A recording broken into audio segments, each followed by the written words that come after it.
Managers of Reddit, what was the most ridiculous, most exaggerated excuse an employee gave that turned out to be true?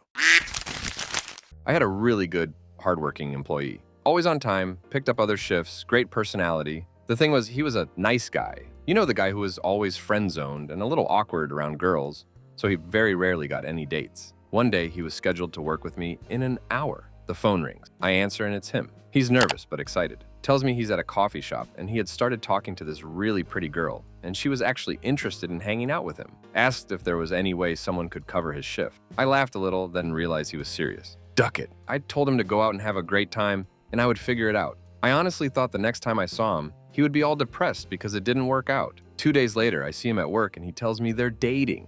He couldn't stop talking about her the entire shift. For the next few months he worked for me, they were still together and had a great relationship. After he left the company, I have no idea what happened, but I really hope it lasted. Story 2. I got stabbed and I can't make it in today, but I'll be there tomorrow. This dude really got mugged and stabbed in the arm and still came into work the next day. Story 3. This would be from the other side. My mom died and I had to phone her work to tell them. I called the store manager and when he picked up the phone, I explained that I was Charlotte's daughter. He was a complete banana to me and said in a really condescending, rude tone of voice, "Oh, so she can't phone me to tell me why she didn't come to work yesterday?" I very quietly told him that no, she couldn't phone to explain herself because she was dead. There was complete silence on the line. He sputtered something and said HR would be in contact with me. I'm pretty sure that experience affected that man. I think about him every once in a while and hope he learned a valuable lesson about not being a complete banana in certain situations. Story 4.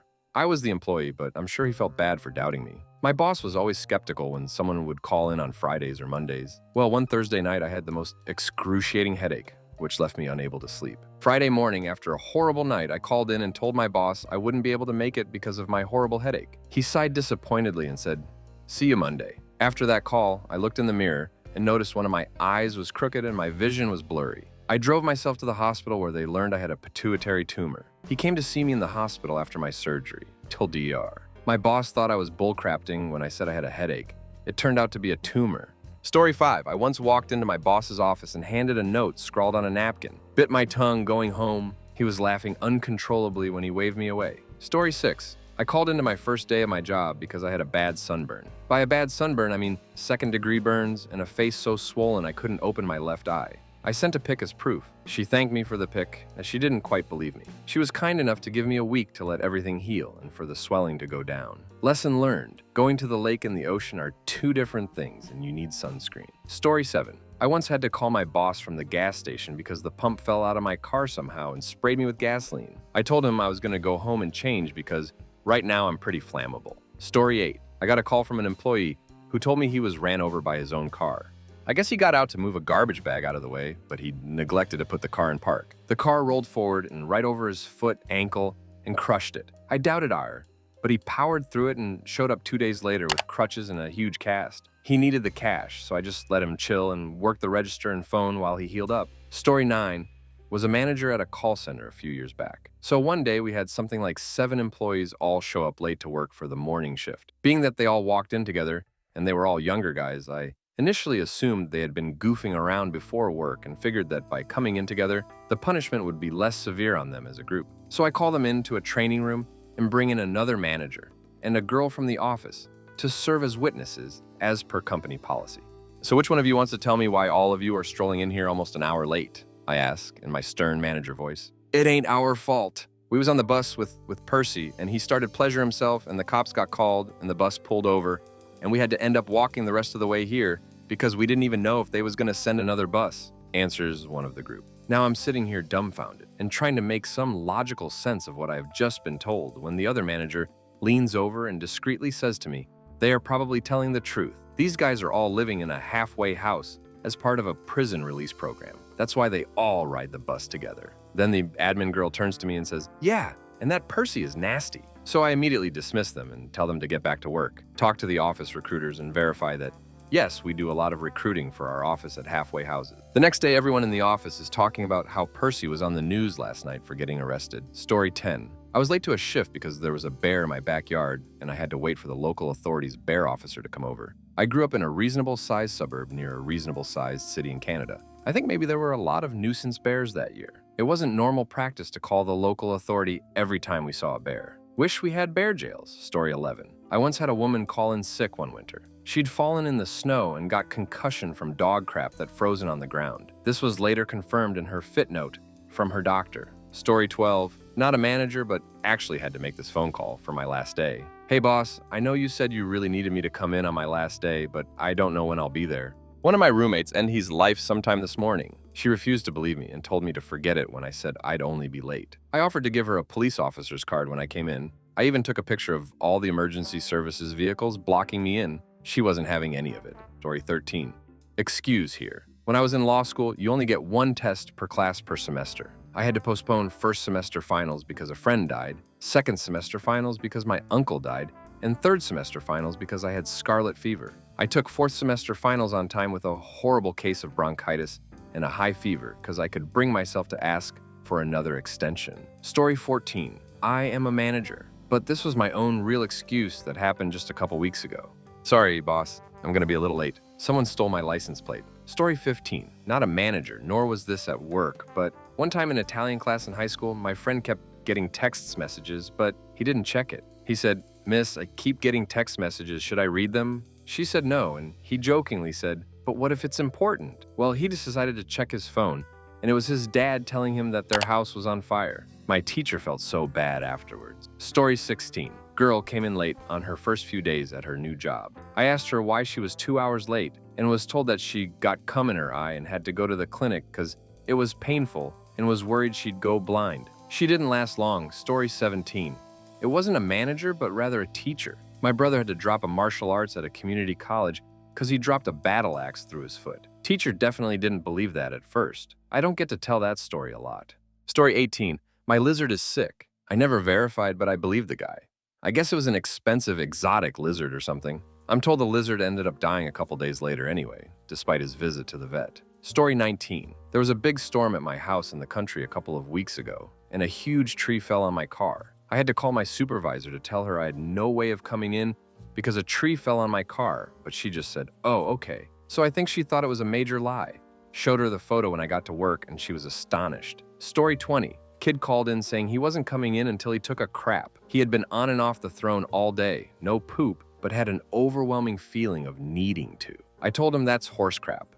Either show up at work or go to the hospital and get a doctor's note. He went to the hospital where they immediately took him to the OR to have his appendix out. Turns out it saved his life. Story 21. Got a call once that so-and-so would be out for about a month because they died. They'd be back in a month though. Confused as hell, turns out she was in a car accident, had a collapsed lung, died in the ambulance on the way to the hospital, but was resuscitated. Lo and behold, she was back at work about a month later. Story 22. I used to get sick a lot and recover quickly. My mom thought I was a hypochondriac. My manager once said I was the greatest actress. Turns out I had undiagnosed epilepsy. Story 23. He was having some legal trouble and needed some time to get things sorted out. He lost a guy in a substances deal. Not my employee, but an employee of the company also called in late. And then in personal citing a family emergency. He was then on the news for holding him wife and kid hostage with an AR-15.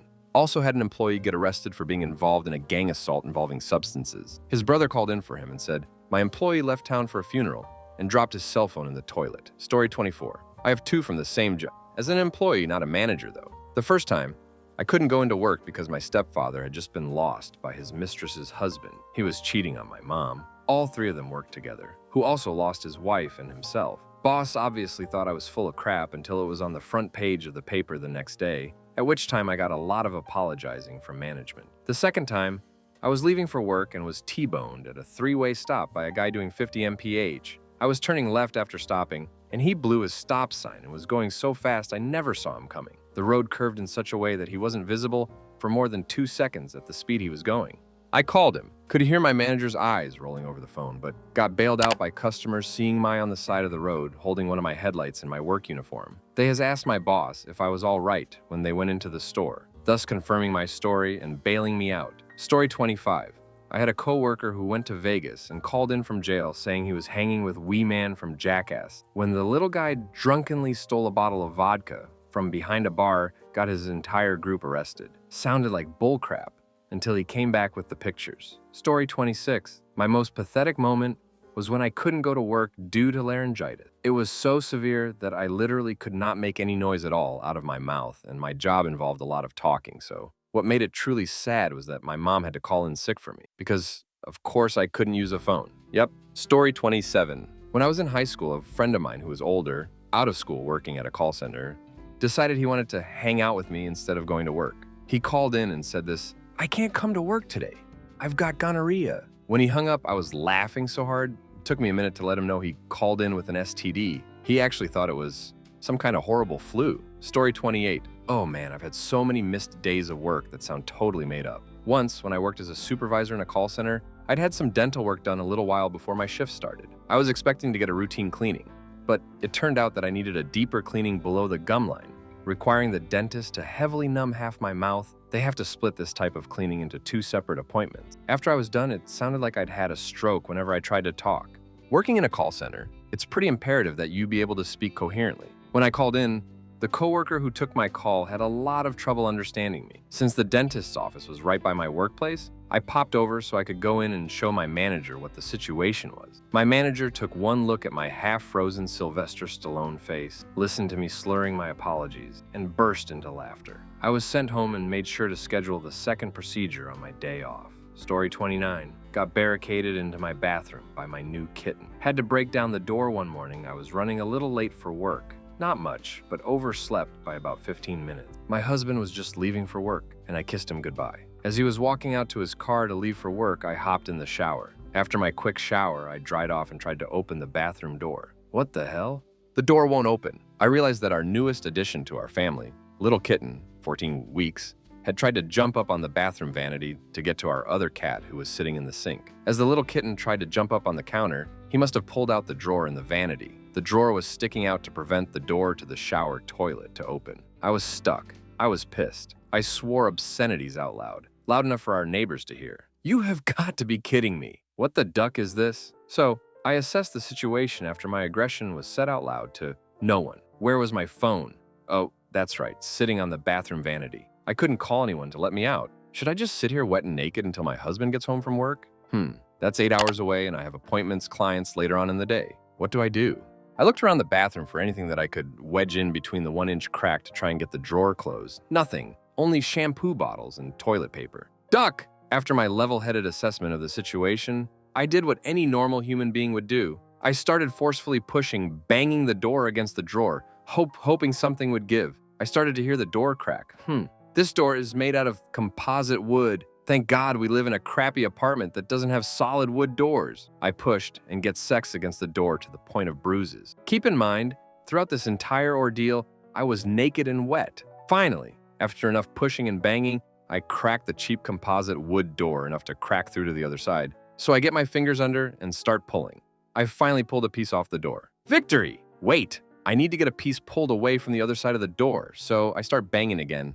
I got the composite off, a smaller piece, and I was able to see through our door. I was looking through the hole at the new piece of crap kitty, who was sitting on the other side of the door wondering what the hell was going on. I closed the door and got my fingers through the hole to close the drawer that barricaded me in the bathroom, wet and naked. So, needless to say, I was 45 minutes later than usual for work. I didn't have any immediate appointments, clients. Proof I showed to my boss when I arrived late. Story 30, waiting for a guy to turn up for his shift. When I called him, he said he's been abducted by aliens. Actual words, I've been abducted by aliens. He talked like that sometimes, so I thought nothing of it. Explained to me that he'd found 2 illegal immigrants hiding in his truck, and they'd abducted him for some reason or other called police. They used GPL on his phone to find him. Story 31. I was the excusee, working at a grocery store.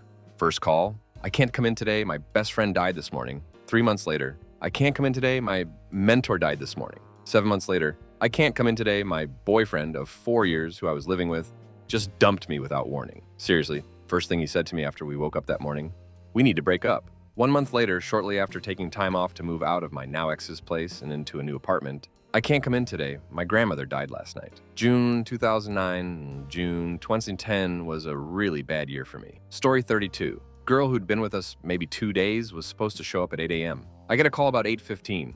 Hi, is this the manager? Well, I'm John, and I'm an EMT, and your employee has been in an accident, and she said to call you. The conversation was actually worse than that. I'm thinking there's no way this guy is an EMT. It's her boyfriend, and she's making this up to get out of work. Nope, she totaled her car for real. She ended up being one of my best employees. Story 33. My own excuse. It was my first day at a new job. And for some reason, I was having excruciating stomach pains alongside, feeling like I need to crap really badly. I went to the restroom, spent a good 30 minutes in there trying to crap, but nothing would happen. I would give up and no sooner make it to the door when it would hit me again, and I'd turn around and try again. After what had to be 2 hours of me being in the restroom in ungodly pain, my boss comes in and asks me if I'm okay.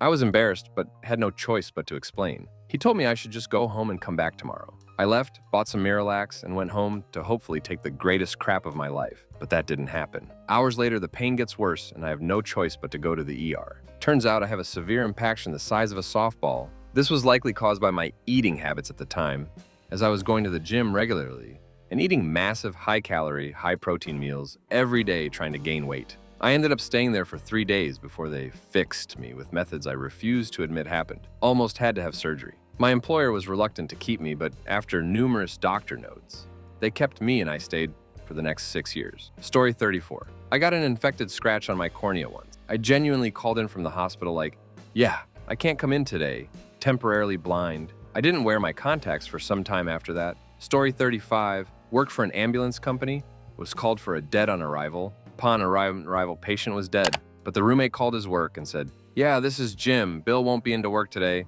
He's passed. And he hung up the phone. I can only imagine what their reaction was on the other side of the phone conversation. Story 36. I was at work one day when my husband called me and said, you need to come home now. The sound of his voice scared me, so I told my manager that something was wrong at home and I needed to leave. She seemed concerned, so she let me leave early, and before I could get out to my car, my husband was in the parking lot waiting for me. I get out there to see what's wrong, and he just gives me this teary, terrified look. She's dead, isn't she? I said in reference to my ailing mother. She's dying. They have her hooked up, but they need your approval to cut her off. Your dad panicked and ran out of the hospital, and your brother hasn't gotten there yet. He's on a plane right now. I started laughing because seriously, what else do you do when you're standing in the parking lot of your work and your mother is knocking on death's door, and you get to pull that plug with a phone call from 7,000 miles away? So I went home and made some calls.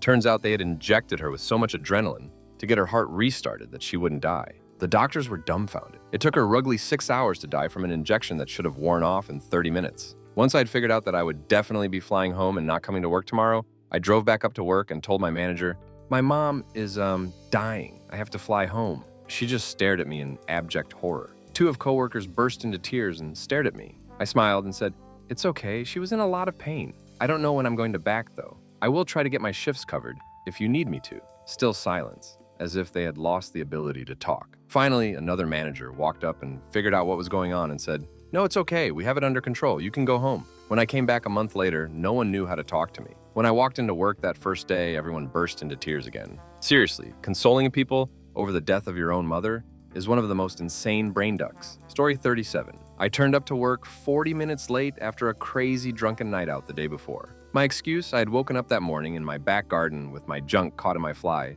and had been trying to free myself all morning. My manager didn't believe me, so I showed her the ladder-shaped wound on my shaft. She then believed me. Story 38. I'm sorry, sir, but I can't make it to work today. Why? Well, my house got eaten. Yeah, I'm a rocket surgeon. He sent me a picture of his house at the bottom of a sinkhole. Story 39. I am not a manager, but as a summer job in college, I used to work for a gas company doing construction. There was this other college kid whose father worked in the company, who was frequently late, and all the guys, including our supervisor, would bust his balls about it. Once he came in late before we went out to job sites in a tizzy. The rough-necked construction workers and out supervisor were asking like, oh, what is it this time? He said, I swear to God, the SWAT team. And before he could finish, the whole room was dying laughing. Before he could even finish his ridiculous excuse. After everyone was done laughing, he said, I swear the SWAT team had my street blocked off because they were doing a raid on my neighbor's house for substances. It was later confirmed by his father that their neighbor's house was raided by a SWAT team, which prevented many of the early commuters' exit from the street during the morning commute to work. It was funny. Story 40. Not exactly an excuse they gave so much as an interesting day at work. I work at a certain shipping company. At my area, where we load packages into containers to be flown down to the lower 48, an employee got sick, throwing up and such. So he left to go to the hospital. Within the next hour, 3 more employees left sick. It turns out they had all consumed cookies they got from another coworker. It also turns out they were special cookies, which no one realized until after it happened. Telder operations got shut down for 3 hours in the middle of the Christmas rush season because several employees accidentally ate pot cookies. Story 41. A coworker of mine called out at the help desk because her dogs were eating each other's crap. She said she had to follow them around for a day, sprinkling ground pepper on the feces dough would be too hot to eat. Story 42. Called in to say, my garage took me hostage. The spring on my garage door broke, so the door couldn't open, and it took all day before the repairman showed up. Story 43. Picked up by Homeland Security because he had his knives on the subway. Dude was Canadian in the US, hence the Homeland Security. Apparently, they held him for 2.5 days. Story 44. Employee, here, I quit my job. I was in a senior position that required me to also handle customer accounts as the engineering behind our sales team. I wrote a resignation letter, dropped the bomb in a one-on-one meeting with my supervisor, did 3 weeks notice, notified my customers, third-party collaborators, wrote a company-wide goodbye email that received many company-wide replies before they pulled my email access. It was not a secret. A sales manager for a territory lacking in engineering resources completely missed the boat on my leaving and set a meeting with customer and wanted me to be in it, emailing all the details and one-sidedly coordinating flights and rental car. I got the call from him while he was at the airport trying to meet up to get the rental, which he thought I was booking. No one has ever tried harder not to believe something when I told him I not only quit, but had worked my notice, taken vacation, and was sitting in my new office at my new company and had no idea what he was on about. After some hilarious confusion, a bit of shouting, and a three-way call with the CEO, he was finally convinced. Story 45. Duck, can't believe I'm late to this, but I got one. Coworker calls in to tell the manager he can't come into work because SWAT teams currently have his entire block locked down and are using his car as cover. He wasn't exactly known for telling the truth, but he swore to it and told us there was TV cameras outside as well. Manager heads to break room, turns on local TV news, and there's my coworker's apartment row flooded with police vans and SWAT teams getting ready to go pull a man wanted for murder out of the building adjacent to his, using cars, including his Toyota Corolla, as makeshift cover. Story 46. I get a phone call. Hi, this is so-and-so's girlfriend. So-and-so will not be making it into work for a few days. This was on a Friday, and he worked Saturday, Sunday.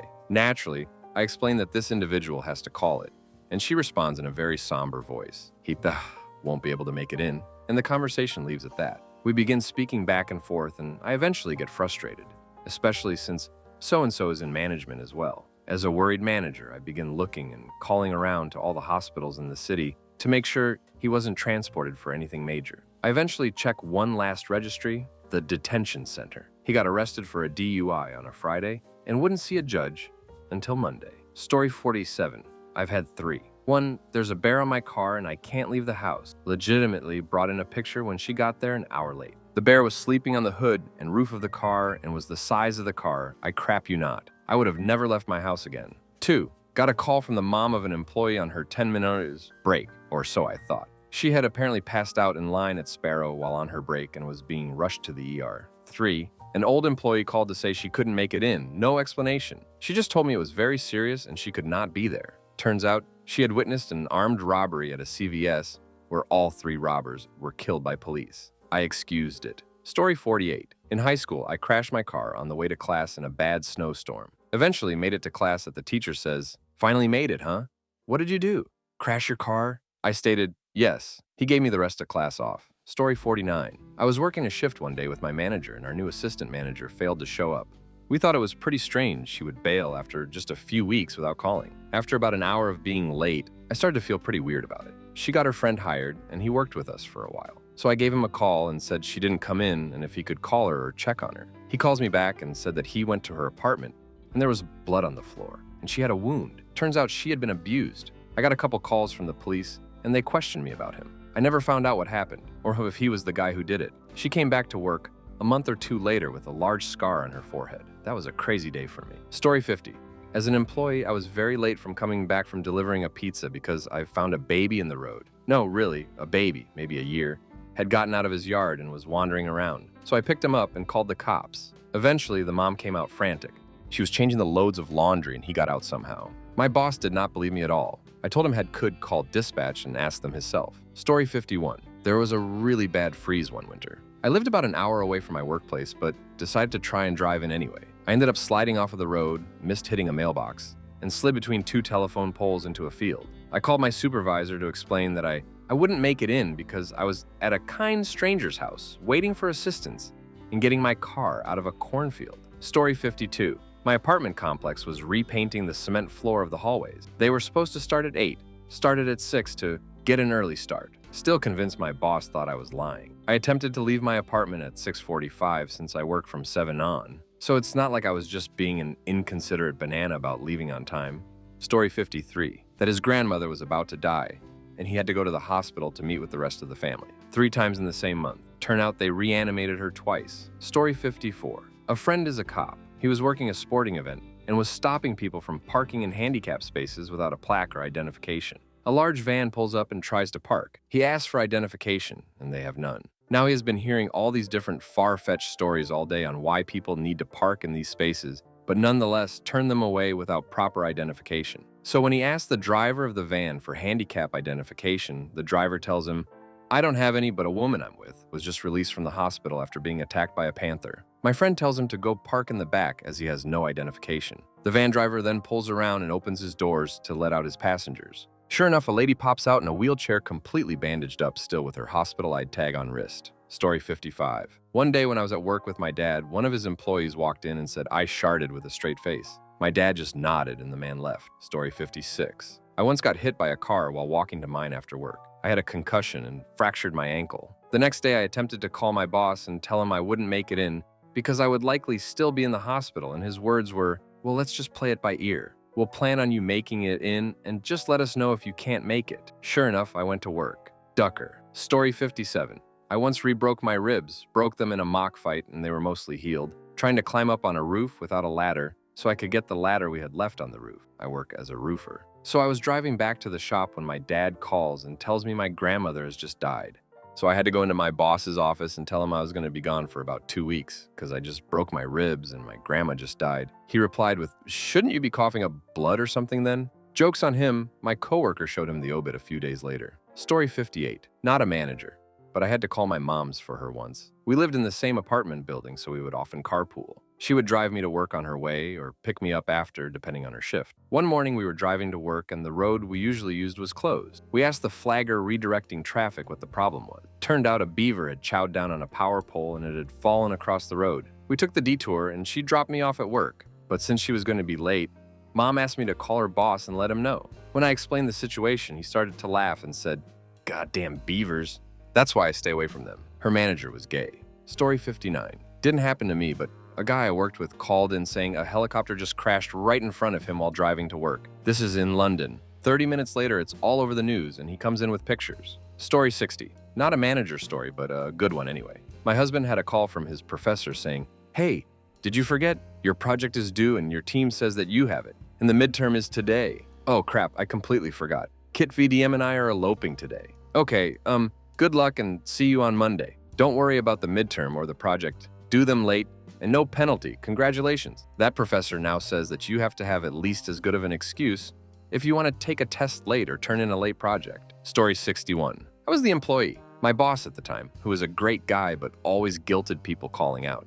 One morning I was walking across the street in front of my office building and got hit by a car. Knocked me flat, but I wasn't badly hurt, just bruises and a sprained ankle. Multiple coworkers saw me get hit and came to help. There was no doubt what happened. An ambulance came, but I stupidly told them I was fine. I called a family member to come get me and limped up to my desk to wait for her. While I was waiting, the boss asked me if I could stay the whole day. I said, "Did you miss the car that hit me?" I took off the next 3 days, and each day he asked why I needed to be out sick. Story 62. I live in Florida. This past winter was so cold, it actually snowed in my hometown. My boss lives in Alabama, and on occasion I had to drive back and forth between states to meet with him and important clients. I came out to my car early one morning. Apparently it had sleeted during the entire night, and my entire vehicle was frozen solid with an inch of ice all around. You can imagine how that phone call went. Story 63. I worked in a grocery store's produce section.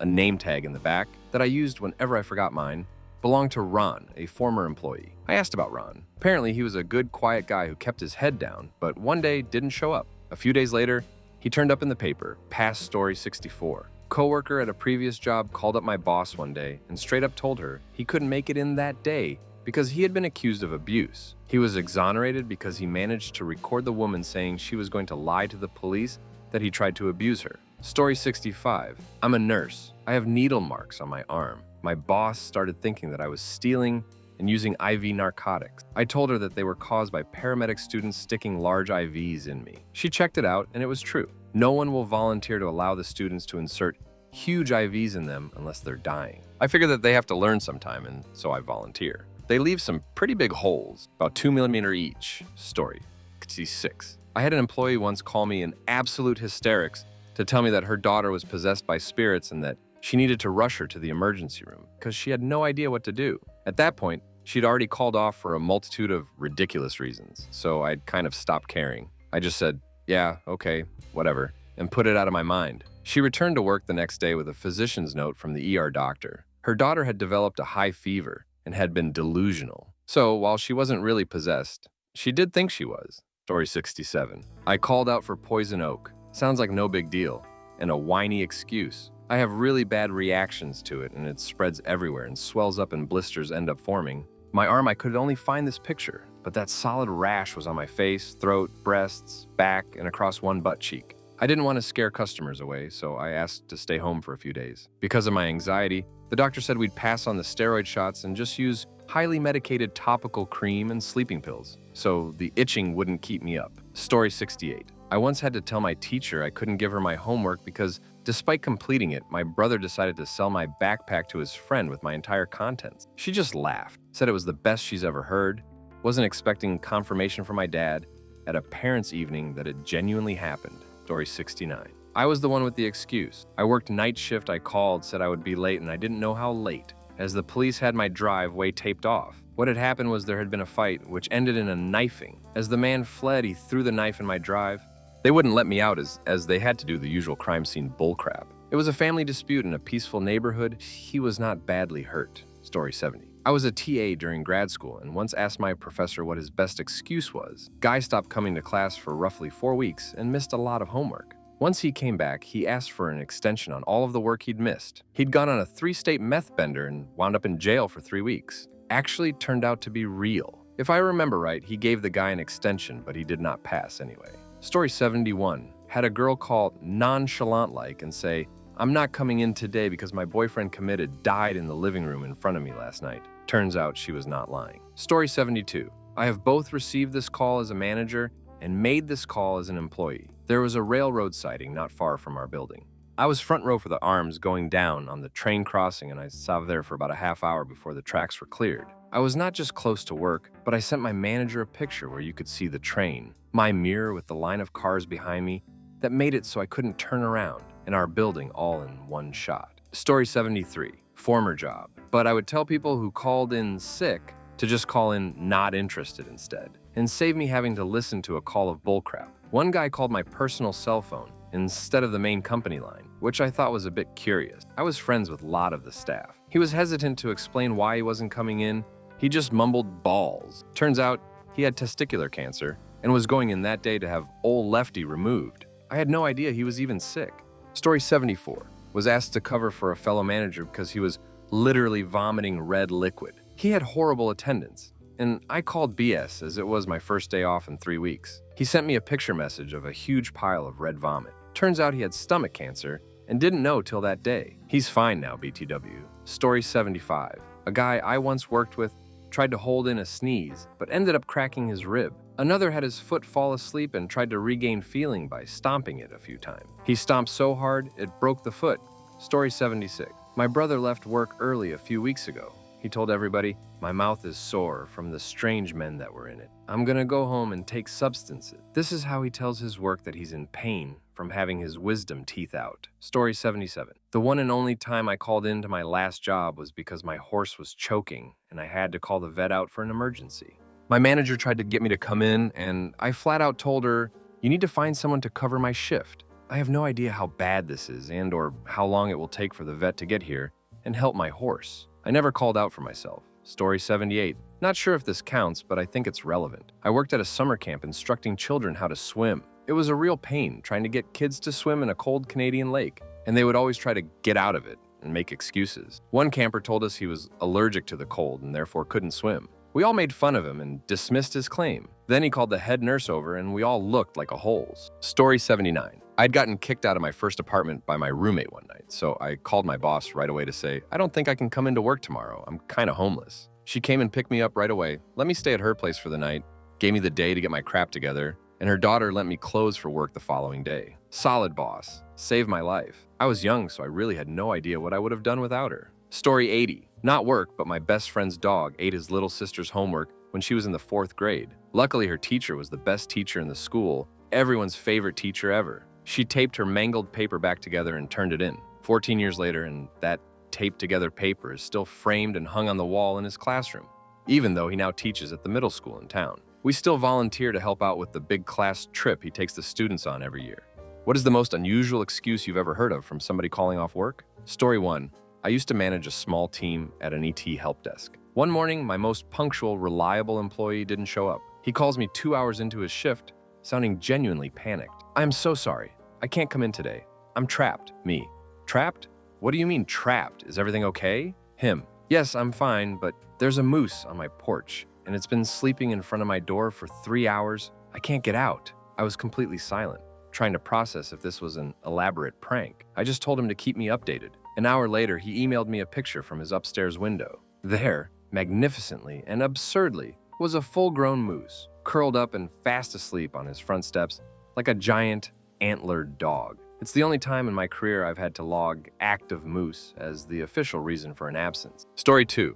My grandparents had a medical emergency years ago where one got stuck on the toilet, and when the other tried to help, they fell and knocked themselves unconscious. My employer demanded details and didn't believe me because it sounded like an SNL skit. Story 3. I emailed the office that I wouldn't be in for a few days because my then wife had had our son in the front seat of my car on the side of the turnpike. They knew he was due any day, and we were actually on the way to the hospital. He just came faster than we expected. I got an email back from a coworker with a link to a local news article saying, I thought I recognized your car. Story 4. My wife called me from home while I was at work one day. I asked her why she was home instead of at work, and she said, I called in sick. I asked her what was wrong. She replied, there's a big bug by the door. We lived in garden apartment with only one entrance, and she couldn't get out because of the bug. I told her to step on it. She was too afraid. I told her to sick our Jack Russell on it. She, the dog, was definitely not afraid of bugs. So that's what she did. She took the dog over to it, pointed it out, and the dog went over to it, sniffed it, and walked away. Upon further examination, it turned out the bug was actually just a ball of loose thread. These are the dangers of not wearing your glasses, I guess. Story 5. Colleague rang my boss one morning after a rather important football match. Boss, what would happen if I came into work drunk? You'd be fired. Right, boss. What would happen if I rang in and said I couldn't come in because I was drunk? You'd get a written warning. Okay, boss. What would happen if I didn't come in today, but didn't give you a reason? A verbal warning. Cheers, boss. I'll take that. Story 6. A guy I worked with in retail 15 years ago called in to say he had a nightmare and didn't think he'd be able to get back to sleep. Come into work 5 hours later. Story 7. Decades ago, had a shift runner for a pizza chain I managed in a large city, just no call, no show for 4 days. He came in to turn in his uniform, knowing he missed shifts, thinking he was fired. He was a medium-height, super quiet fireplug of a guy. He was 24-yo, grew up in substances-infested projects, had a wife and 2 little girls. Super responsible otherwise, for like a year. The only thing he said was a few YRs ago, he borrowed some money from a guy he came up with when he was out of work. He paid him back, but still owed the guy who was like upper management in a regional substances hierarchy. Anyway, he said he couldn't tell me and understood if I had to fire him. I didn't, and this guy was on time like always, and eventually became a store manager and moved his young family into a decent part of the city. I left the company in an area not long after he got promoted, but it taught me how unreal hard it is to rise out of those situations, as there's always tentacles trying to pull you back. It's been 35 years, and I still think about that guy, know his name, and I hope he's doing well and has a bunch of grandkids. Story 8. A colleague emailed me to tell me he'd be out of town and unable to review the materials I sent him. I was frustrated because I work in print publishing and deadlines really don't care about your vacation. Checked in with another colleague to see if he agreed that I should follow up with him by phone regardless. It turns out he was not just out of town. He was in Antarctica doing research. Story 9. Back in my retail days, one girl didn't show up, so we called her and she said, I forgot that I worked there. As in, forgot they worked for our store, not forgot they worked that day. It was the most insane excuse I'd ever heard as a manager. She'd worked with us for like 3 weeks.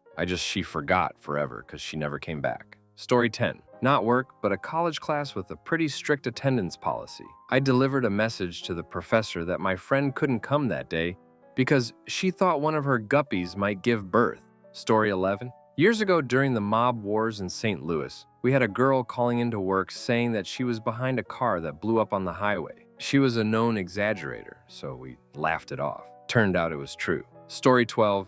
I called out once because there was a scorpion in my bed that stung me 10 plus times and I was in a helicopter being medevaced. Called out once because a pack of javelina were encircling my car. Called out once because there was a mama cougar hanging out on my back wall with a baby on the ground. Called out once because a saguaro fell over onto my house and I had to prove to the feds that I didn't knock it over. Called out on 2 separate occasions because I got stuck in a hurricane and missed my flight home. Called out once because I was helping rescue a friend's horses from a wildfire that was moving toward their ranch. I think that's pretty much it for my wild excuses. I don't really get sick, so I don't call out unless I really can't get to work. Story 13, had a second shift QA job in my 5th packing house. Not a gov inspector, not on the line, not a supervisor, hated by all. Morbidly depressed after 6 months. Woke up one morning and felt great, mentally and physically. Called in, I'm calling in well.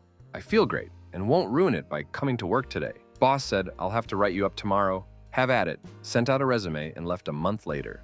Story 14, I had a coworker call in, tell our boss he couldn't come in because his balls were so swollen from doing a bunch of substances and pleasure himself for 8 hours. My sister is a manager in retail and she had on older women call in because her hemorrhoids were acting up and texted a close-up picture of her hemorrhoids. Story 15. I once got to work and then got a panicked call from my dad that I needed to come back to my house immediately because he was stuck. He refused to provide more details. I let my boss know I would hopefully be back, but I'd keep her posted. I was worried because a few months prior, he had been in his backyard trying to practice karate moves on an old tree. And when he kicked it, the rotten thing fell on top of him. He couldn't reach his phone when that happened and spent about an hour trying to wiggle out of his pants so he could escape. I was assuming a similar situation may have occurred.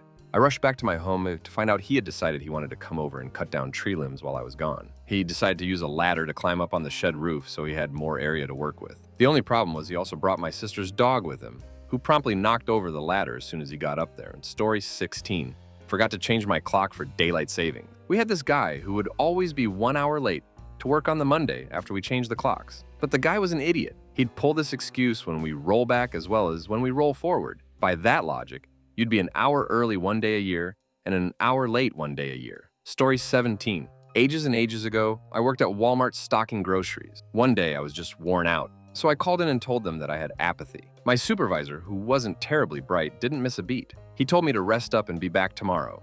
The next day, his boss came over to me and said, I'm gonna let that apathy thing slide because it was hilarious, but don't ever do it again. Story 18.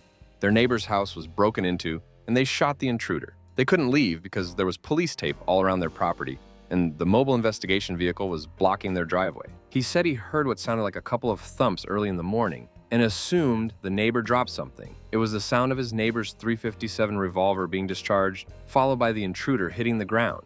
Story 19. The person's overhead garage door remote wasn't working. Yes, they were aware that they can manually open the garage. However, that wasn't necessary because their car wasn't parked in the garage, but the repair guy was coming to fix the remote, so they had to be there for that work. Story 20. It was opening day of the school year, and I was in our home office typing up my classroom expectations. Suddenly, I felt something on my head accompanied by a high-pitched scream. It was a frickin' bat entangled in my hair. My husband somehow got it out of my hair while I collapsed onto the floor, trying to breathe from the sheer panic. After a half hour of trying to compose myself, I called our principal and told him what had happened and that I would be late, as my nerves had to settle down before I would be able to drive the 1.5-hour commute. When I arrived in time for my third period class of nervous, brand new freshmen and told them why I was late, the looks on their faces were memorable. Story 21. My sister was a school teacher and called in saying that she was feeling too well to come to work, but she was starting to feel worse, so likely would be in the next day.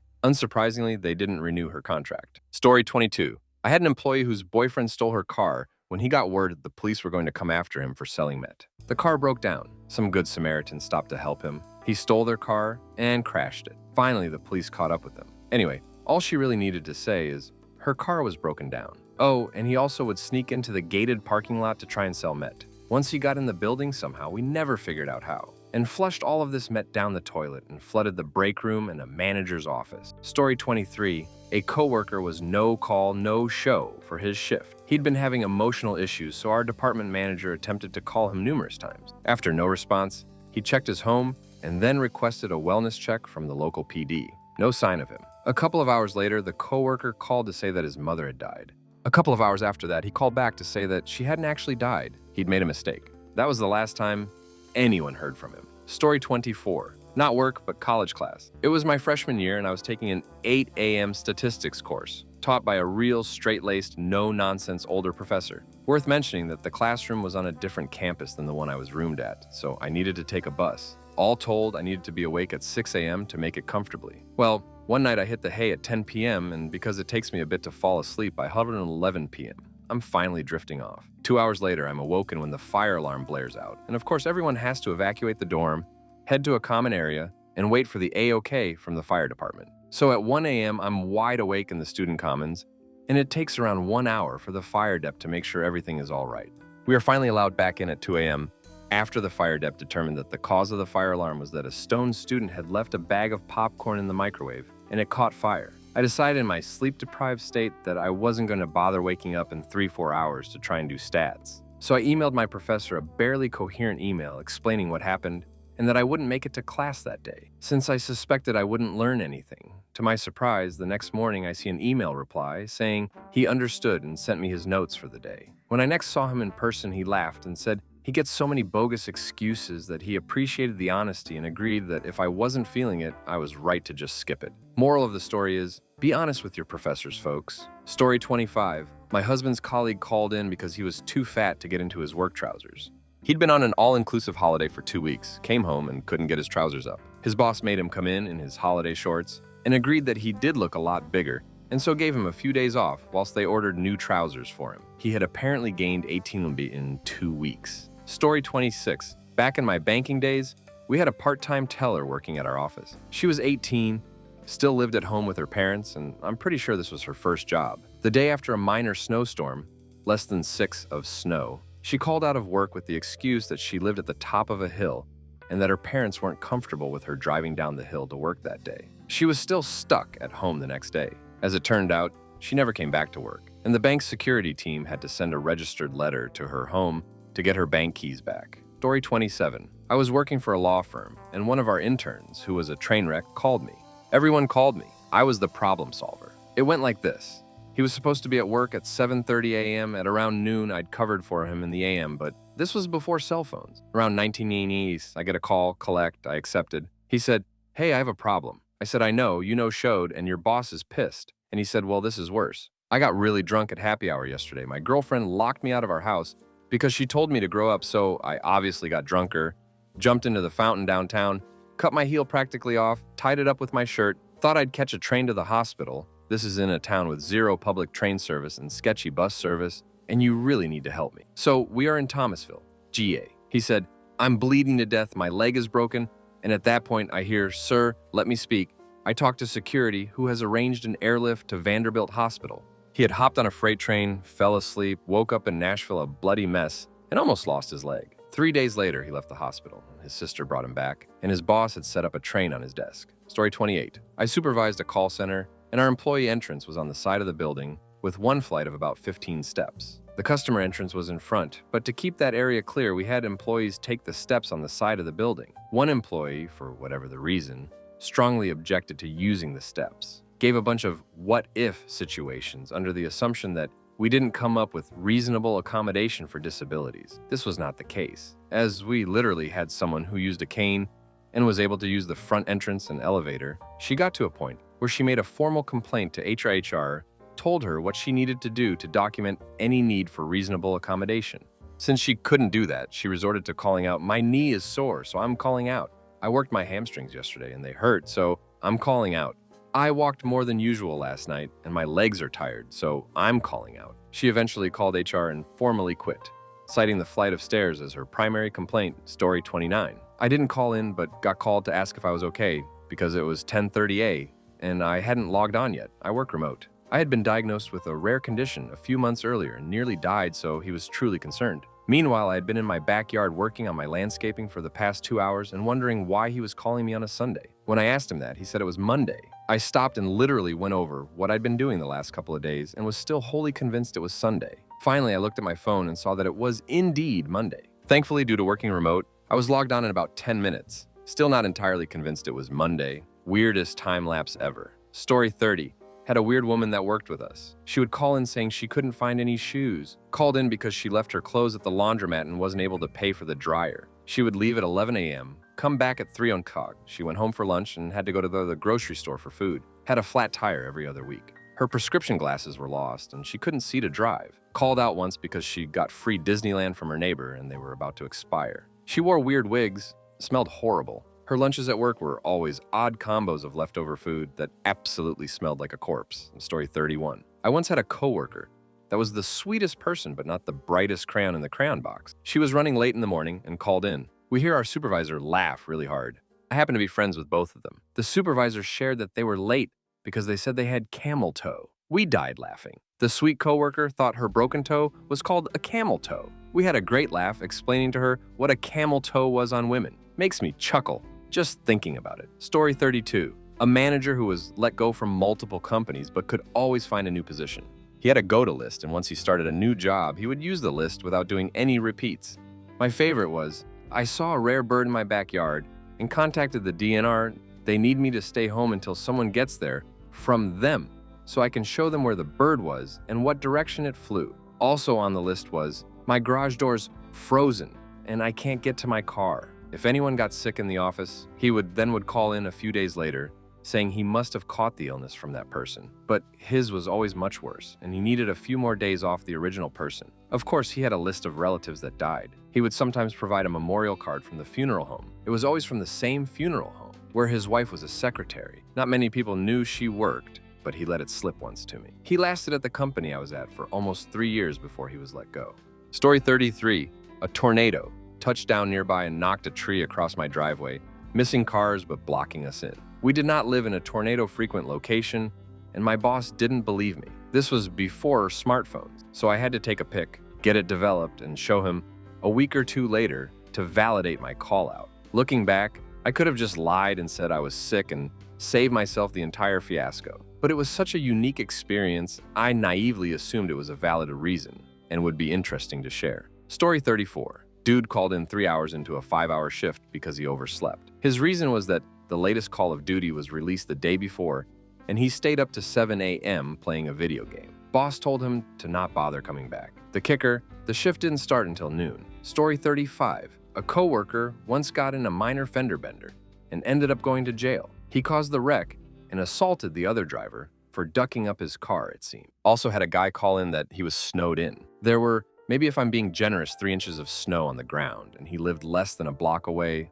and the boss said okay. Story 36. I had a coworker call in and say he couldn't make it in because he got hit 13 times. Another called in and said he couldn't make it in because he was hit by a car, but he'd be in tomorrow because he was able to jump and roll up the window. We had several people call in because their homes were on fire during the wildfires that burned the city up, including myself. We had a coworker secretly living in the storage room in the manager's office for about a month during that situation. It was insane. Story 37. My boyfriend, after 3 months of starting at his current job, called out Saturday because I ended up in the ER with cardiac issues. He had to call out that Sunday because his mom dislocated her finger badly, pinky at a 90-degree angle, sideways and bleeding, and we had to take a detour to the ER for her an hour before his shift. Told him that he needs to take pictures of both of our discharge papers because no way in hell are they going to believe this. Those were the only 2 days he was scheduled that week too. Thankfully, his bosses are amazing and told him to take care of us and himself and basically wrap us in bubble wrap till after his next shift. Story 38. Squirrel got into my attic and fell down between the studs of my bedroom wall. I heard it scratching and crying, so I cut a hole in the wall and tried to get it to climb into a cat carrier I had. Whoop, that didn't work, and it was now loose in my house. I'm chasing it all over the house. My mom is standing on the couch screaming, and one of our 2 cats was going after it, all while I was due to be at work. I finally realized and had my mom call my manager. I finally caught it and released it into the tree line at my job at the time. Unbeknownst to me, my manager and everyone on duty and customers watched me release the squirrel, and when I walked in, I got a standing ovation. Then 12 different people at different times through the shift made me tell the story, story 39, IOKC called my boss sobbing. She could barely understand me, saying I couldn't come to work because I lost my chicken on the bus. She was so confused and perplexed that we genuinely never spoke of it. To add some context, I worked in nursing at the time, had just gotten off of a surprise 16-hour shift, and needed to take meds in order to sleep to be back at work in less than 8 AHRs, but I didn't have time to go grocery shopping yet, so I bought deli chicken at Safeway. I left my purse on the bus home because I was so tired, so I was chickenless and locked out of my house at 20 years old. And people wonder why there's a nursing shortage. Story 40. I had a girl call into work. Her dad was in a standoff with police, and her mother were requested to come and try to talk him down. I believed her, as I had been watching the news that morning and was well aware of the situation. Oh, and the last names were the same. Story 41. I had to call my boss and tell her I was going to be late because chipmunks had filled my truck's engine up with black walnuts. She laughed so hard I thought she was going to choke. Went out to leave, started the truck, and heard this awful sound. Opened the hood and the engine was full of black walnuts. Had to get the little stepladder out and spend a half an hour cleaning them all out. Luckily, I was only about a half hour late, and it was the early morning stocking shift, so it was all good. Story 42. I had to call off once because I got sprayed in the face by a skunk, and also once because I was in the emergency room from a tegu bite, and also once because a raccoon stole and lost my keys. I run an animal rescue though, so they expect that crap from me. Story 43.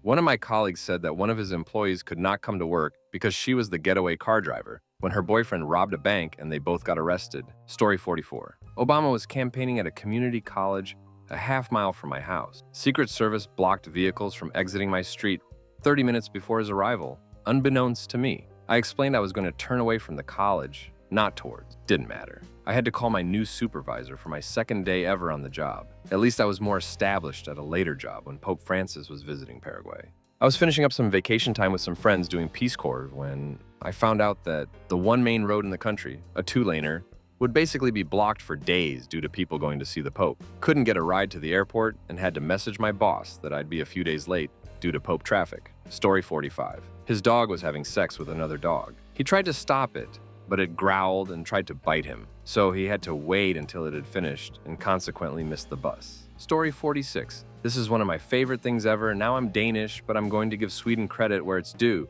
While being gay had been legalized in Sweden since 1944, in 1979 it was classified as a disease. That year, the RSFL, Swedish Federation for Lesbian, Gay, Bisexual, Transgenderman Rights, had planned a sit-in on August 29th at the National Board of Health and Welfare to change that error in judgment. Some of the individuals who took part decided to call in sick so they could take part in the protest, with one woman even managing to get sick benefits from Social Security on that basis. Their intervention worked, and on October 19th, 1979, the classification was removed. Story 47. Just heard this last week. A coworker said she felt bullied by someone from her team asking her a question on a department call. She went to lunch, then told her manager she was taking PTO for the rest of the day and the next. The question?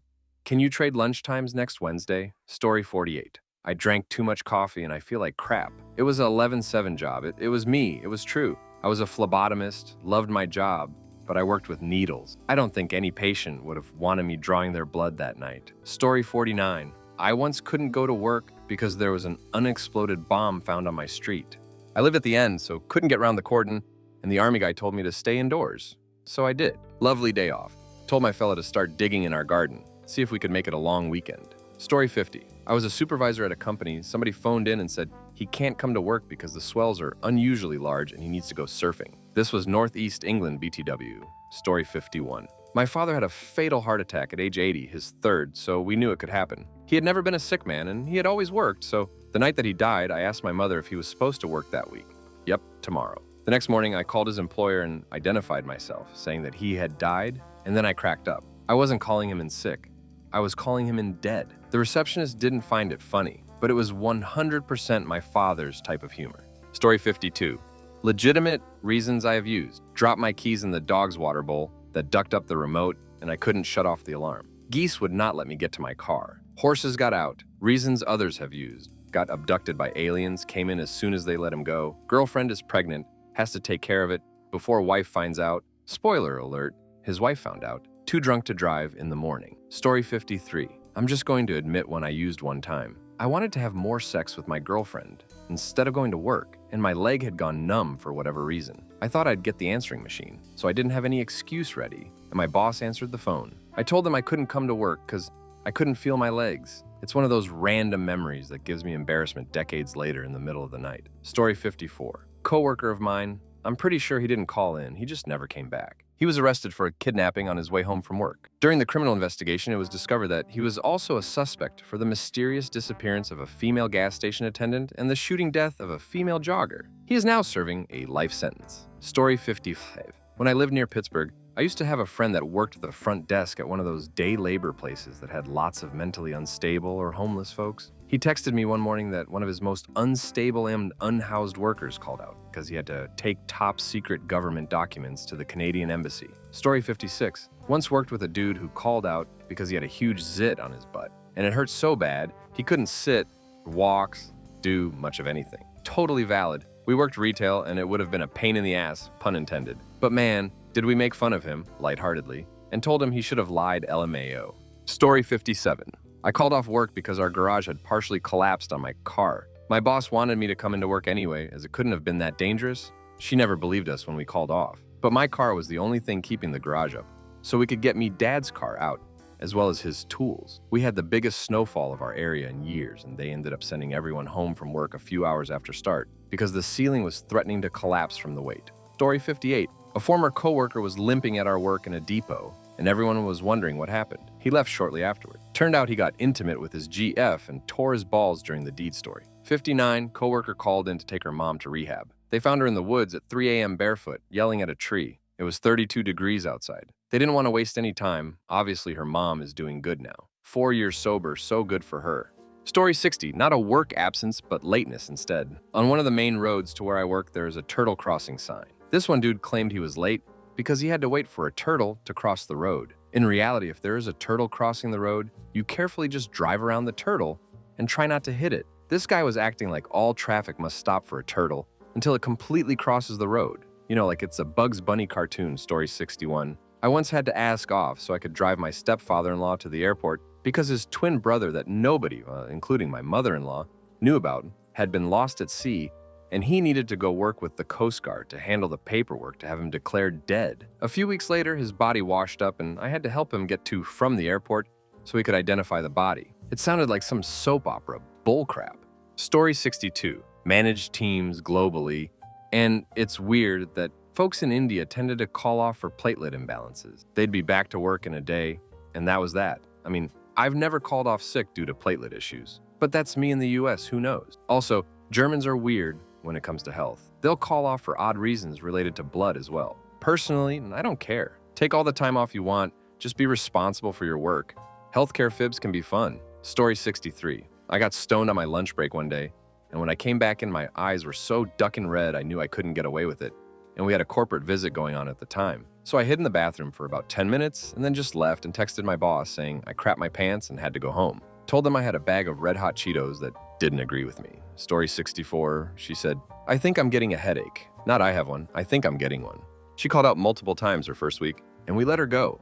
She totally didn't understand why. Story 65. Guy in the cubicle next to me called out one Monday because he was lost in the woods all weekend. He went camping with friends Saturday night who somehow left without him, and he ended up wandering around the woods until like 3 a.m. Monday morning. This was eastern Massachusetts, not exactly the frontier. He was like 2 miles from town, just a fat ass and a dope. Story 66. Her. Mother Nature has come to call. Me. Sorry, her.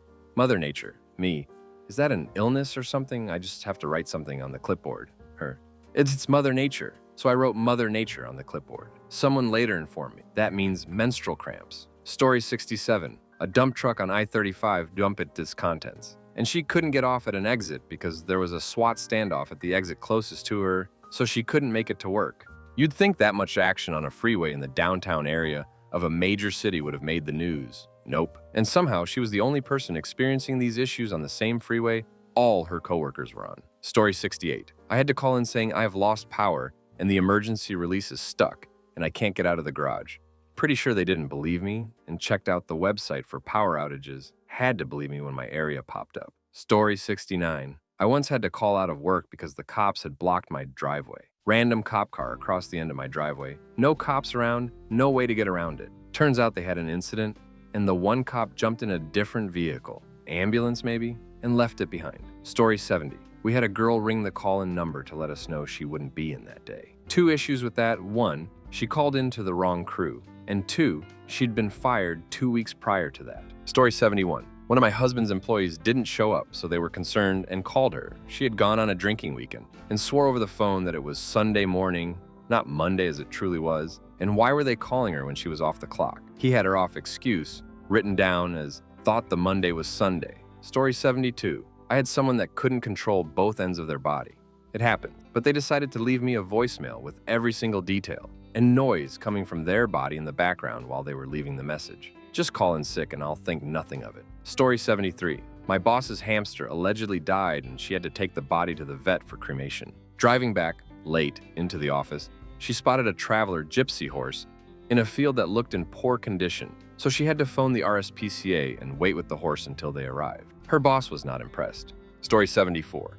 My coworker called in because the rod in his closet fell and he wanted to fix it and rehang his suits so he didn't have to pay the dry cleaner to iron them for him again. Story 75. Not me, but my mother. One of her employees once called her to let her know she would not be coming to work because her car was on fire. This particular employee had been caught lying before, with very obvious stuff too, so my mother didn't quite believe her at first. Lo and behold, this particular story was verified as true because it made it to the local news on TV that night. Story 76. Her fat sister fell, and she's the only person who can lift her up off the floor. This girl who had to pick up the fat sister was no more than 100 pounds. Story 77.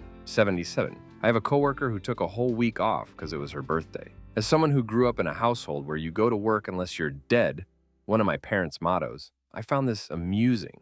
Story 78. A colleague wore jeans every day. One day he turned up late wearing smart clothes, so had obviously been at an interview. We asked why he was wearing that, and he said his mom hadn't ironed his jeans.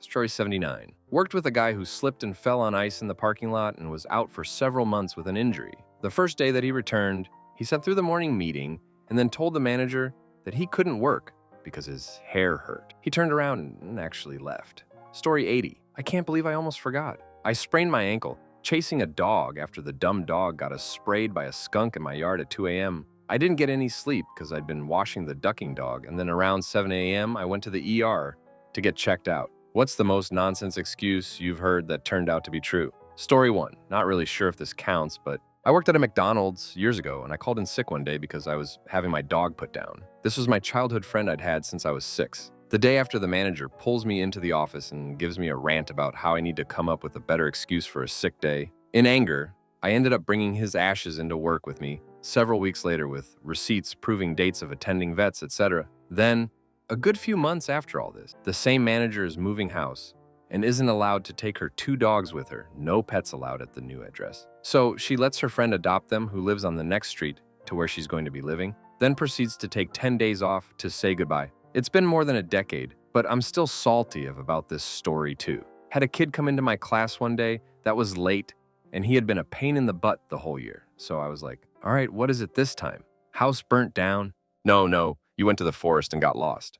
Not you used that last time. He just stood there with a straight face and said, a bear slashed our tires, so I had to walk. I looked at him with an as if that happened face, and lo and behold, after school his mom comes up apologizing that he was late again and told me that a bear had slashed their car's tires. She showed me the Ring video and everything. I was speechless. This kid was consistently late and rude throughout the whole year and was constantly giving me BS excuses that turned out not to be true. That's why I was mad and didn't believe him. Story 3. I couldn't go into work for a few days because a tree totaled both vehicles. My boss was pissed because I had requested the day off but was denied. I had to send pictures as proof. Story 4. Not entirely true, but one time I lied to my mom and told her I mailed her a birthday card and it didn't arrive because there must have been something going on at the post office. Then a couple of months later, it was in the news that a mailman was stealing birthday cards from the mail looking for cash. She emailed me the article and said that explained why she never got her birthday card. Story 5. When I was working at a regional hospital,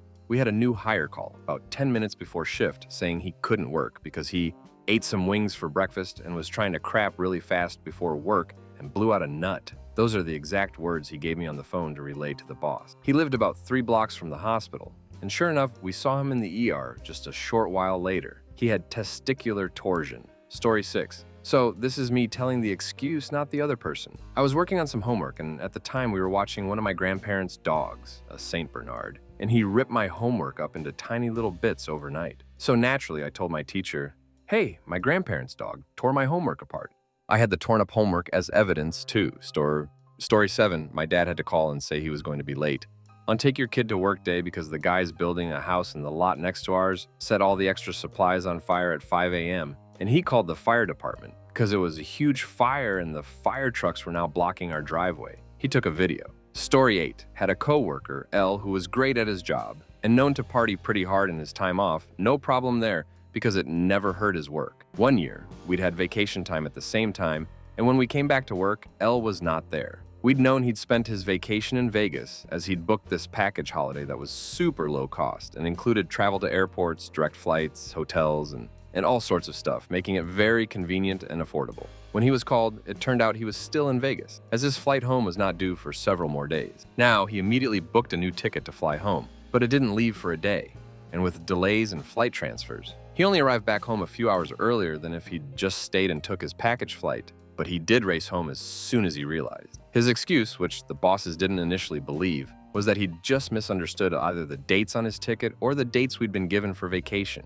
But most people figured he'd tried to be cheeky just to get the extra week of holiday, hoping they wouldn't demand he come home. When he got back, they called it disciplinary, which he walked out of unscathed because it turned out Mans is profoundly dyslexic. He's smart and he's always been able to learn by ear, so it was never obvious he's struggled. But reading and writing is a real problem for him, and when he'd booked the tickets, it was just at a high-stress, very busy time, so he made an honest mistake. He could show that he had thought he was going to be there at the right time because of how we would book on work and appointments. He'd taken every step he had to so he could resume work at the correct time, and the way we worked, our bosses would prefer he'd not booked on new work and tried to sneak the extra vacation days, then book them on, and miss them on purpose. The fact he came straight home at his own cost also helped, and the fact he'd just that prior year had his diagnoses for dyslexia, as he'd gone to do some study in his own time, and it had become clear what he was dealing with. The guy really truly just made an error in reading from a page warrior. It can happen. Story 9, a revolution, had scheduled a first date, online dating, so hadn't met in person. For what it's worth, this is in a quiet city in middle America. She texted that she was going to be late, then kept pushing it back while I waited in the restaurant before ultimately canceling. This was a few years back during the Arab Spring. She was an immigrant from Egypt. I had not learned that fact yet. Turns out this, our scheduled first date, was all happening the actual hour the government back in her home country fell. Cell phone networks were mostly shut down, and she was frantically trying to reach friends and family to find out if they were okay. Story 10. Not the most enthralling story, but I once lived in the center of a T-shaped intersection in the US. It wasn't uncommon for people coming down the long road to not pay attention, miss the turn completely, and end up in our front yard. One day, someone hit a utility pole just right, and it snapped and fell down on our driveway, pulling down live wires, causing some transformer explosions and kind of a domino effect on the other poles. The fire and police department were just down the road. They may have even just heard the commotion, so they were on the scene right away with fire trucks and police vehicles lining the roads in all directions. It was all within minutes of me having to leave for work, so I call my boss and tell her live wires and fire trucks were blocking my way out. She didn't believe me and gave me crap about it, even snarkily told me just to drive over the lawn to get around them, as if I was going to drive over 3 of my neighbors' yards to get around the emergency vehicles in full view of the entire police force. I told her no and emailed her photos of the incident. She still said I was lying because I shouldn't have power to my house to email her if it were true, as if cell phones don't exist or something. I was going to try to make a half day whenever we got cleared to leave the house, but I was so put off by her hand waving that I just undressed and went back to bed. She was still super salty about it the next day. Story 11. Not really a crap excuse for me, but the way my boss at the time handled it was definitely something I'll remember. Work was really crap, and I had a new boss. I was the only staff member doing the work of 4 people, working 55 to 66 hours a week, 5 a.m. starts till late in the afternoon. My mental health was very bad at the time. I'd gone to my usual therapist on my day off, and she said it was best to take a day off work to look after myself and rest. I didn't get a single day off, and I was a casual. My boss would only work 2 days and then say she was tired, so she was going to go home and sleep when she didn't want to sleep in the back room. I asked her if it was okay that the following week, if I could have the Sunday off, if it was okay. We had one girl that would been helping out on the Sunday anyways, and it's always very quiet those days. When I asked, she got pissed at me, and her husband said that I was being dramatic because he does 38 hours a week and he's not complaining when I literally did a 68-hour week that week. My mental health declined very badly that ended up with me having to go to the hospital. I decided the day after to quit. When I called her to let her know, she asked why, and I didn't see any reason to lie to her. So I told her that my mental health at this stage is very poor and I want to spend time on working through it. She seemed okay on the phone and said she wished me well. About a week later, I got a new job and all my old regular customers came in and said that I was fired. When I showed them that I had in fact quit, they told me that my boss had told them that I tried to kill myself and that I was fired for threatening to kill myself. My regulars were shocked when I stormed in and demanded to know why tough she would say that. Anyways, quit because it was horrible. Boss told the regulars that I threatened to kill myself. I only worked with her for 2 months, and she still stalks my new workplace. Story 12. One very early morning, I was heading into work and was met with an entire house just sitting in the middle of a major residential street. It looked like it had fallen off of a trailer and was causing a bit of a backup in morning traffic. There was no one in sight who appeared to be responsible for the mess, so I assumed the person involved most likely took off to find help. It was blocking almost the entirety of the road, and since it was the only real way over the hill, each car had to slowly inch past the small opening to one side, with a few of them even slightly bumping the house in the process. It was extremely surreal. I sprinted into my work pre-shift meeting trying to explain why I was late, and was unsurprisingly met with plenty of ridicule and a brief warning about my tardiness problem. It wasn't until the story popped up on the news a few hours later that the truth came out. Not only was my excuse proven to not be bullcrap, but it was also revealed that the owner of the home was hit and passed by the house and was most definitely underneath it when I squeaked by in my car a few hours prior. Apparently the trailer he used was legally considered too small for a move of that size, but he decided to do it anyway under the cover of night. It's assumed that he foolishly tried to adjust it himself when it fell off the trailer, and it slipped even further, killing him in the process. When they finally were able to move the house, the police just had it placed in an empty lot at the base of the hill. It was there for the better part of a year, and I drove past it every single day on my way to the warehouse. My coworkers and I took to calling it Dorothy's house because we were a bunch of morbid ducks. Story 13. I can think of 3. I had a first date with this woman I liked who canceled because she claimed her dog died. So we rescheduled and she canceled again because her mom died. I found out she lied about her dog, so I called her out about her mom. But she did pass away. I couldn't go to work. There was police activity near my house, and they weren't allowing the bus service. My work thought I was BSing until they saw the news. I was several hours late to work and got in trouble. I told them the train I was on had some sort of emergency on board. They again thought I was BSing, same job, until I got proof from the train company MTA. Suffice to say, they believed me for any BS lie I told after. Story 14, abducted by alien. Once had a guy working for me on an overnight crew who did a no-call, no-show 2 nights in a row. On the day after the second night, he called into the front office. I'm not sure exactly what he said to whom, but the message I got was that he had been abducted by aliens and would be back to work in 2 more days. When he returned to work, we found out he had been carjacked by 2 illegal immigrants and was forced to drive them several hours away before they eventually turned him loose, a little roughed up, but basically unharmed. And yes, HR obtained a copy of the police report, so the story was confirmed. Story 15. I'll try to find articles about this, but my husband was in Philippines for a long work trip and suddenly stopped replying/calling, checking in for 3 days. I was kind of worried because the last time I'd heard from him, he was in a nightclub with his brother, whom I don't trust. We didn't argue, but I'd expressed some discomfort, insecurity, and he was annoyed by that. And then bam, silence for days. I accept that if something happened, I would learn the truth eventually, and tried to accept that if he was playing games, then this wasn't a relationship worth being a part of. I gave him space and stayed as distracted as possible. I adopted some chickens and built them a really swanky chicken coop. Eventually an email gets through and he's like, "I'm so sorry, sweetheart. The government turned off all cell service internet in the country for 3 days for a festival." I Googled it, and sure enough, there was plenty of coverage about how they thought bombers would use cell phones to detonate explosives. It was a 3-day shutdown of all cellular and internet services in the southern Philippines by the government on November 28, 2016, which was an effort to disrupt the communications of a militant group known as Abu Sayyaf. It doesn't look like it was connected to any particular holiday or festival, but for some reason I was pretty sure on that point. The shutdown was lifted on December 1st, 2016, and the government declared that it had achieved its objective of disrupting the communications of Abu Sayyaf. There was a fair amount of criticism about citizens' rights to communication and information, as well as how it inhibited emergency services. Story 16. Kid in high school was absent one day because he'd been bitten by a cougar. Yeah, right. Turns out that he'd been bitten by a cougar. He thought he wanted a pet cougar, found some place he could buy one, and went over a weekend to pick one out. He was playing with a cute baby cougar, cuddling and wrestling on the ground, just having a great time. Then that cute little baby turned on him, bit down hard on his foot, and sent him to the hospital with numerous deep punctures that needed chunks of Nike shoe pulled out of them. He was on crutches for weeks. Story 17. The passenger next to me on a flight. I won't make it home tonight. I'll miss my connecting flight. A gorilla in the hold just woke up, and so they have called for a vet to tranquilizer it. We all missed connecting flights. Story 18. I worked on a family farm growing up with a few of my cousins in the South. We all had to wake up at the butt crack of dawn to milk the goats, spray the plants with chemicals, and feed the chickens and crap. Well, anyway, one of my cousins doesn't show up for 3 days in a row. That might not seem like a lot of days, but it's only us on the farm, so that work has to be done. He made some excuse about he got hurt from one of the chickens or something like that. He said it in a way that made me think he was mentally handicapped.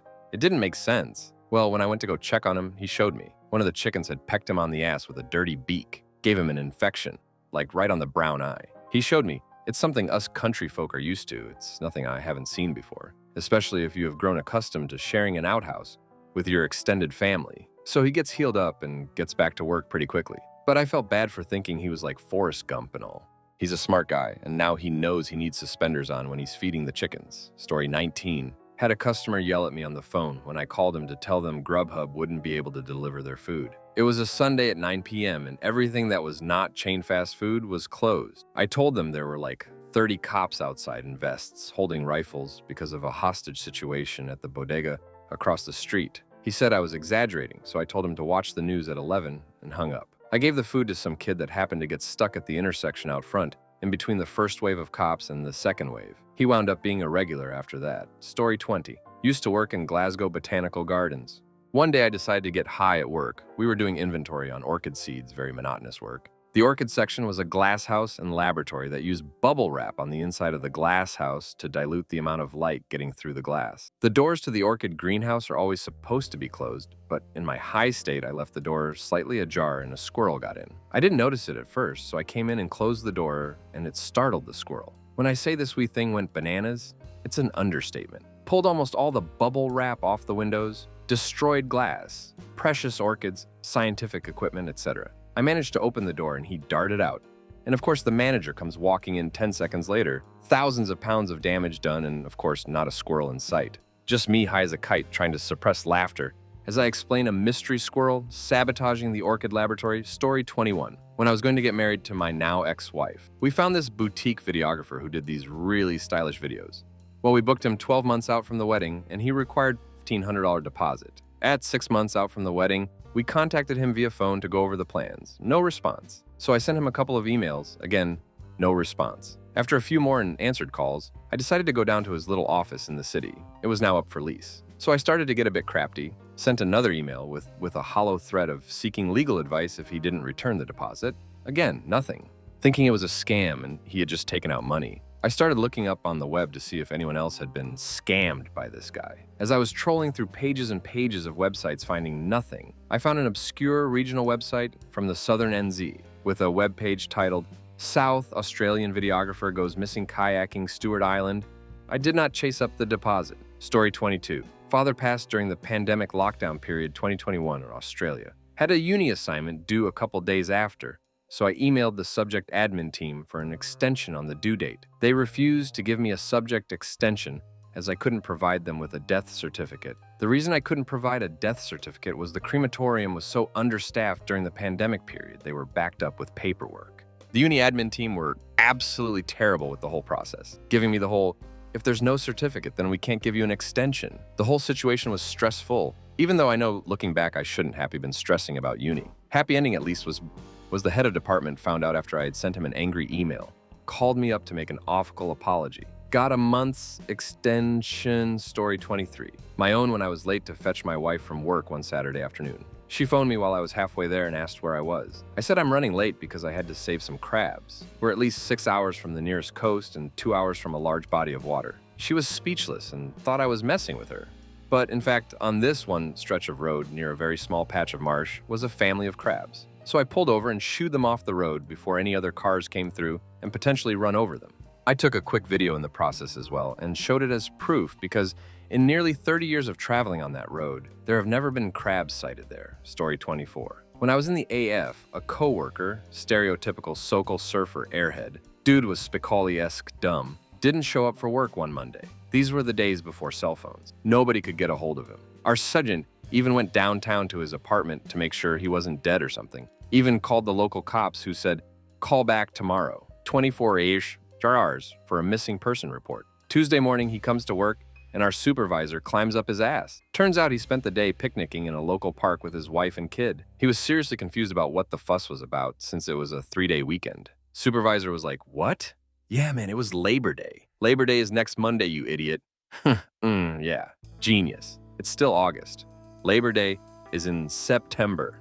Dude took the Monday before Labor Day off and he was dead serious. He had the right day. They had to drag him in front of the calendar before he would accept why he was getting written up for not coming to work. Story 25. When I was in the AF, a coworker, stereotypical so-called surfer airhead, dude was Spicoli-esque dumb, didn't show up for work one Monday. These were the days before cell phone. Nobody could get a hold of him. Our shit even went downtown to his apartment to make sure he wasn't dead or something. Even called the local cops who said, "Call back tomorrow, 24-ish hours for a missing person report." Tuesday morning, and he comes to work and our supervisor climbs up his ass. Turns out he spent the day picnicking in a local park with his wife and kid. He was seriously confused about what the fuss was about since it was a 3-day weekend. Supervisor was like, "What?" "Yeah, man, it was Labor Day. Labor Day is next Monday, you idiot." Yeah, genius. It's still August. Labor Day is in September. Dude took the Monday before Labor Day off and he was dead serious. He had the right day. They had to drag him in front of the calendar before he would accept why he was getting written up for not coming to work. Story 26. I knew a guy who was notorious for putting his paid time off when he knew a big or busy day was coming up, normally last minute with increasingly ridiculous excuses. He especially liked doing this the Friday before a Monday public holiday. Call in for the Friday, so get a 4-day weekend. Great idea. He did as usual. His excuse was that his grandma had died, funeral was that weekend, and had to travel home. He had the exact same excuse a month later for another 4-day weekend. Boss approved both, but said jokingly that he would have to think up a new excuse now.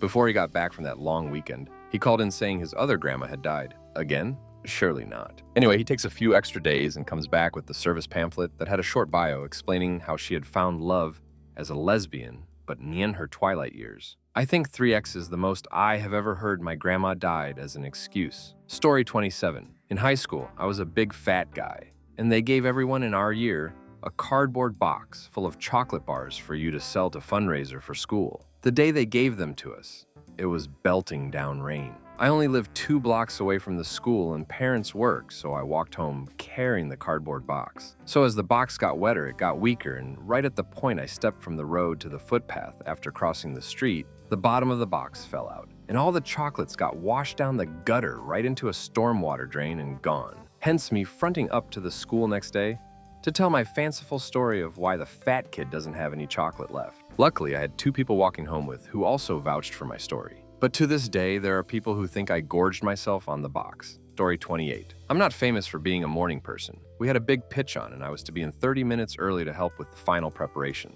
My boss had put me on notice. Be on time or else. Cue the morning of, I'm about a third of the way to work, 10 minutes into a 30-minute walk, and I get shat on by a bird. It wasn't just a small splatter either. This bird had unloaded on me and I had to turn around and shower. The phone call with my boss was awkward at first, and I could hear my boss groan when he first picked up the phone all the way through when I told him I did in fact get shat on by a bird. Luckily, I had a selfie to prove my case, so he ended up laughing it off in the end. We won the pitch. Story 29. Buddy fell asleep at the wheel coming to work on a night shift, drifted into an electrical station yard and took out power to half the city. He was okay, but couldn't get out of the vehicle because he was afraid he'd get electrocuted. Made the papers. We weren't doing much at work anyway because dark. Story 30. My best friend declined an invitation to be my best man at my wedding because he had an important appointment. He actually asked me to move the date or time of my own wedding. Also for context, this was a deathbed wedding. My late wife was dying of cancer and ended up passing 5 days after. Now in his defense, I only gave him a week notice, but that's all the notice I got too. It was all organized through the hospital. I thought the excuse was pretty weak, but I let it go because I assumed it was an appointment with a specialist or with a long waiting list or something. He calls me the night of my wedding and tells me the appointment was with a psychic to get rid of ghosts that had been haunting him. TLDR. My best friend didn't come to my deathbed wedding because ghosts. Story 31. My boss thought I was kidding when I bailed on work early one day because my dad was dying.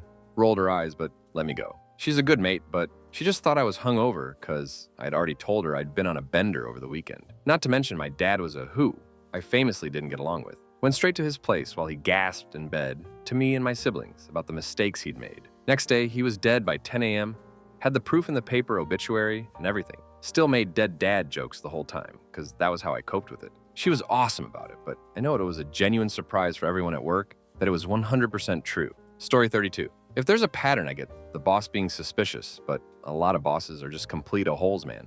A guy I worked with lived kind of rural, and he hit a kangaroo, which then led him into a tree on the way to work. He called my boss at the time to tell him what had happened, along with sending pictures of his totaled car that was almost upside down. My boss's response: "Okay, so what time will you be in today? We are ducking busy, mate. I can't afford to have anyone off." Poor bloke had to catch a taxi into work that day and got slammed all day with complaints of back pain. He subsequently ended up having 3 weeks off with injuries from the crash that were worsened by working. Pieces of crap, man. Story 33. I can tell you the most bullcrap excuse my friend believed was true. Her husband was out with friends, was expected home at midnight. She wakes up at 1:30, bed is empty. She calls him, and no answer. He comes home at 3 a.m., and his excuse was he was chilling with a bunch of mates at their friend's house. After he left the party, he wasn't tired, so decided to drive to the beach to go for a walk by himself. There were some performers there, practicing fire tricks, so he sat down to watch them. He ended up falling asleep and woke up at 2:30 a.m. and then decided to drive home. I would be absolutely amazed if that story ended up being true. Additional info. He has cheated before. He slept with a woman he'd been having an emotional affair with for a month. Story 34. I had an accounting exam once upon a time that I was completely unprepared for, and I actually got so lucky that a massive accident happened on the freeway right before, this is in Australia, BTW, and huge delays on the roads are just not an everyday thing here, outside of normal peak hour. I left home with plenty of time to spare, but it literally took me 2 hours to make a 20-min drive, and I only got to the exam when it was about halfway through. Went straight to student services, and they were super skeptical until literally 50 other students came through with the same excuse. Anyway, we all sat a deferred exam a few weeks later that I also didn't study for because I'm a git, and I can't take a hint from the universe. Story 35. A colleague of mine went home on his lunch break to take his dog for a walk. He called after about 20 minutes that he would be back late because he found a dead body, called the police, and they had to take his statement. The body was floating in a pond next to his usual dog walking route. Turned out somebody was walking there, had a stroke and fell in the water. Story 36. UK Navy. There's a process for firing the main guns, which a guy was arguing about, saying that it's bullcrap and inefficient for no reason. Someone said it was so that the loading ram had time to discharge, and he said bullcrap and argued for an hour pointing at specs and math, etc. They went back through 26 revisions of the procedure to find the end reason was so that when a cannon was fired, there was time for someone to go cover the horse's ears so it wouldn't bolt. On an 07-year-old procedure was delaying the firing of cannons by 10 seconds through multiple world wars and police actions on naval battleships because they used the cannon firing process from the 1800s infantry. Story 37. There's a funny bell curve of excuses that arcs through, "Yeah, that's completely legit," into, "You're not even trying to make a good story," and then back into, "That's the wildest thing I've ever heard, so I believe you that you aren't making it up." It's a really blurry line between marks 2 and 3, but damn, reality really can be stranger than fiction sometimes. And story 38, the old "my dog ate my homework" story.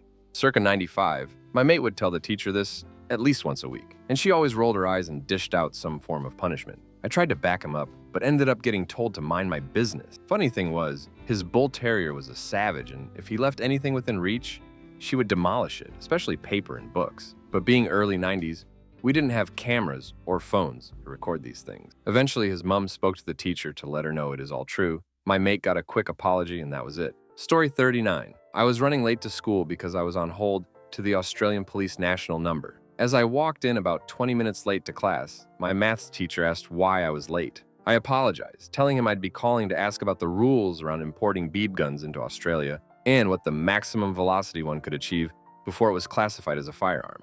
He cried laughing for about 5 minutes, and for the rest of the class just would randomly giggle, told me he'd never heard such a unique excuse. "You were a real one, sir." Story 40. This is why whenever there's a dramatic reason, if I can take photo evidence, I send it to my boss as proof. One day when I was working from home, I tripped on an electrical cord and fell into my bar cart, shattering glass and bottles of alcohol all over the floor. I sent the photos to my boss first, and then called him and explained I needed some time to clean this up another time. My entire apartment flooded after a storm. I FaceTimed my boss, hysterically crying, mind you, as workmen were scooping water and mud out of my living room using wheelie bins.